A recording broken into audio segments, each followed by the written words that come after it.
Lemon അച്ചാറിന് വേണ്ടിയുള്ള നാരങ്ങ ഒന്ന് വാട്ടിയെടുക്കാൻ പോവാണ്. നല്ലെണ്ണയിൽ ഒന്ന് വാട്ടാൻ പോവാണ്. കുറച്ച് എണ്ണ ഒഴിച്ചിട്ട് ലെമൺ ഇട്ട് ഒന്ന് വാട്ടിയെടുക്കണം. അത് കഴിഞ്ഞിട്ട് അത് തുടച്ച് വൃത്തിയാക്കി അരിഞ്ഞെടുക്കണം.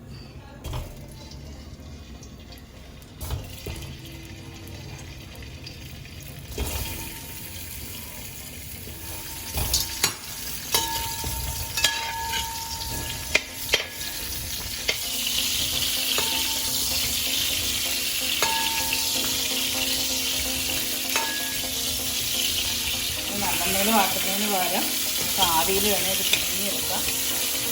നല്ലെണ്ണയിൽ വാട്ടി ഒട്ടും വെള്ളമയമില്ലാതെ എടുക്കാൻ വേണ്ടിയാണ് നല്ലെണ്ണയിൽ വാട്ടിയെടുക്കുന്നത്. അല്ലെങ്കിൽ നമുക്ക് ഇഡ്ഡലി തട്ടിൽ വെച്ച് ആവിയിൽ പിഴിഞ്ഞെടുത്താലും മതി.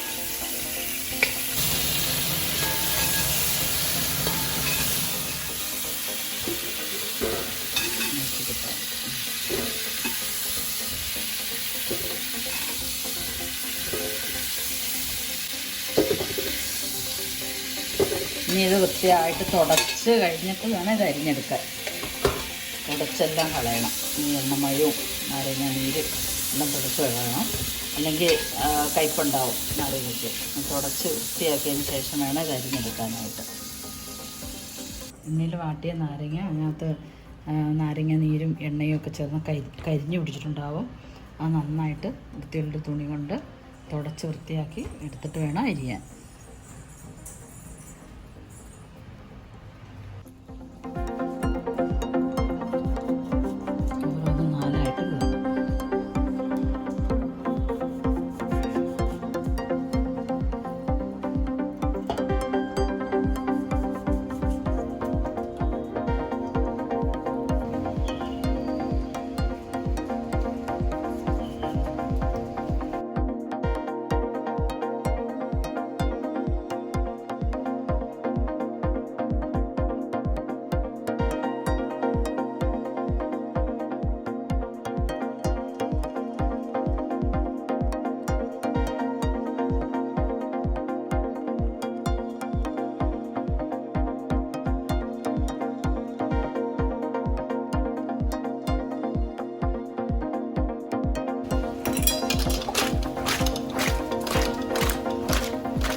ഹോട്ട് ആൻഡ് സ്വീറ്റ് ലൈം അച്ചാറാണ് ഉണ്ടാക്കുന്നത്. അതിന് സ്വീറ്റിൻ്റെ കണ്ടൻ്റായിട്ടാണ് ഈ ഈന്തപ്പഴം ഡേറ്റ്സ് ഉപയോഗിച്ച് നമുക്ക് മധുരം കൊടുക്കാനായിട്ട്.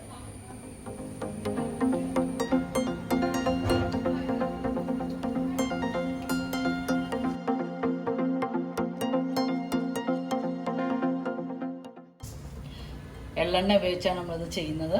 വെളിച്ചെണ്ണയല്ല, എള്ളെണ്ണ.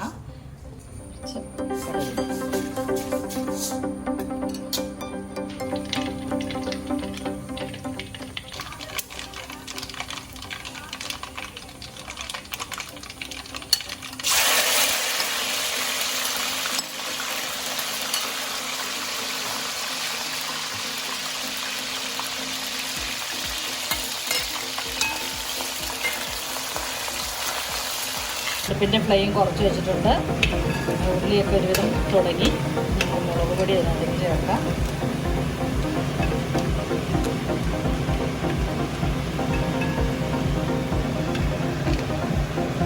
ഗ്രാം മുളക് പൊടിയാണ് ഇതിനകത്ത് ചേർത്തേക്കുന്നത്.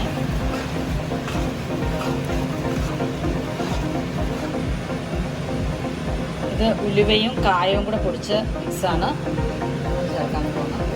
കുറച്ച് ഉലുവയും കായ നമ്മൾ നാരങ്ങയിൽ മിക്സ് ചെയ്തിട്ടുണ്ട്. അപ്പോൾ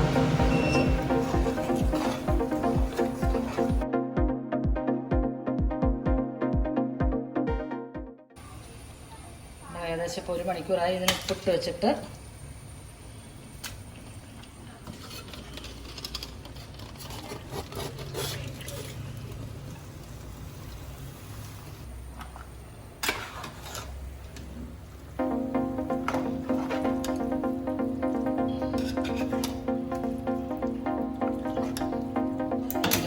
ഡേറ്റ്സ് കൂടി ഇട്ട് കൊടുക്കാം.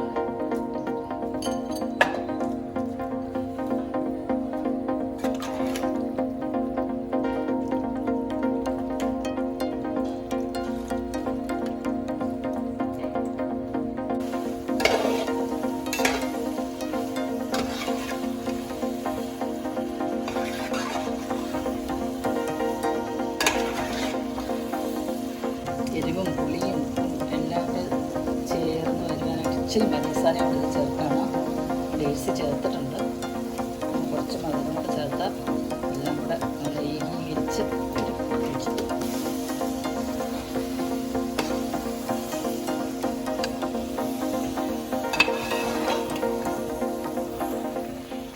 ആക്ച്വലി ഞങ്ങളിത് ആദ്യം ഇട്ടപ്പോൾ പാത്രം നിറഞ്ഞു പോയിട്ട് ഞങ്ങൾക്ക് ഇളക്കാൻ പറ്റിയില്ല.